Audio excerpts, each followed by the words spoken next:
I, Walt Whitman, am considered one of America's greatest poets.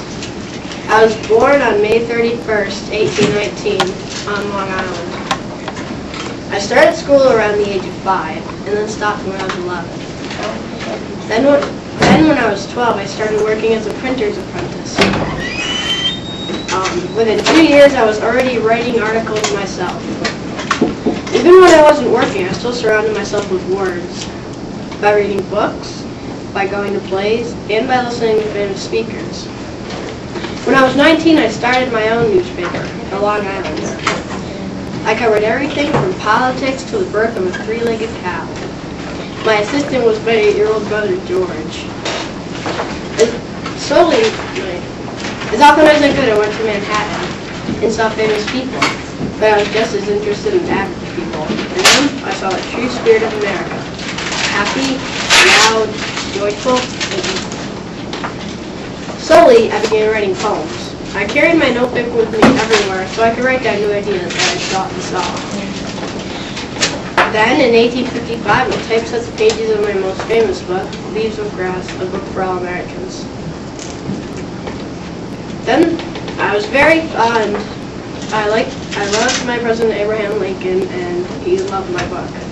Then the Civil War came in 1865. I was too old to fight, but my brother George proudly marched off to war. I wrote poems for the newspapers to rally people behind the Union cause. Every morning I drank my coffee and read over hundreds of names of dead and wounded soldiers. One day I saw George's name. I don't know if he was hurt or dead. I searched everywhere and finally found him in a Virginia camp hospital. After I left George, I spent months visiting around and caring for other dying and wounded soldiers. I cheered them up. I sent letters to the families of dead soldiers. Then in 1865, the Civil War ended. But unfortunately, 5 days later, Abraham Lincoln was assassinated. His death hit me like an arrow. I wrote about the loss in several poems, including Oh Captain, My Captain. Oh Captain, my Captain, our fearful trip is done. The ship has weathered every wreck. The prize we sought is won. The port is near, the bells I hear, the people all exulting. Oh watchful eyes, the steady keel, the vessel firm and daring. Oh hearts, hearts, heart, oh the bleeding drops of red. While on the deck my captain lies, fallen, cold, and dead.